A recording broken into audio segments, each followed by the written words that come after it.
I obviously care about these people, which is why I would even consider it, so please stop creating a story in your head where I'm some sucker wanting to be robbed. I'll suggest that his sister stay with us as long as she is looking for another place of her own and encourage her to maybe consider rooming with a good friend of hers. Update 1. So, I was not expecting 1,300 people to find so many different ways to say no. Lamau. I'll be honest, I was not inclined to sign anything, not because I didn't think his family would follow through or anything, I just knew I didn't know enough to make this decision. Homeownership is a distant thought right now at the wee age of 25. I came here hoping to see if this is something people actually do, and what it would mean for me and my boyfriend if we did. The obvious risk was what if we break up, but I knew there was more than that, and you all made that clear. Someone mentioned that you can learn a lot about someone by how they handle the word no, and I can say that I didn't really learn anything, but just confirmed suspicions I already had. My boyfriend already realized that it wasn't a good idea and was completely on my side when he came home.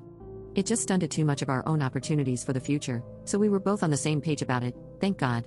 His mom was also very understanding, and I don't think she even understood what she was asking when it came up.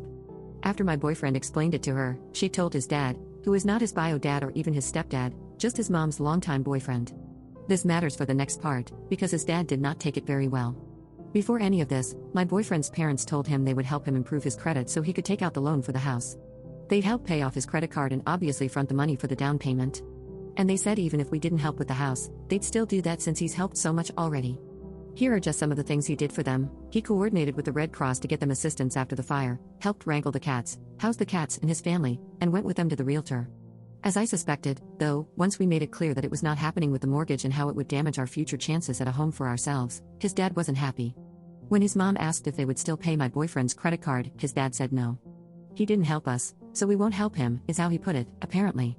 Yeah, like I said, my boyfriend's family is pretty dysfunctional. I can't say I've ever had the most respect for his dad, but he's been there for most of my boyfriend's life. I have lots of thoughts on how this should go, but ultimately we are just going to try problem solving in different ways. Maybe be less ready to help so his dad can see what that's actually like.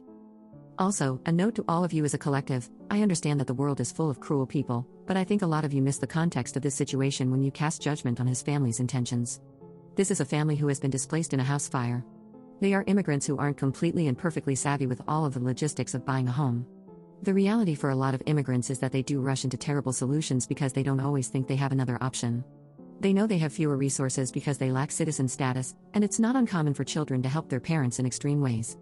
And that doesn't just apply to immigrants, there are people all over the world taking extreme risks to try to better their situation, but since they have lived so long needing to think on their feet, they don't always feel like they can afford to look for other options.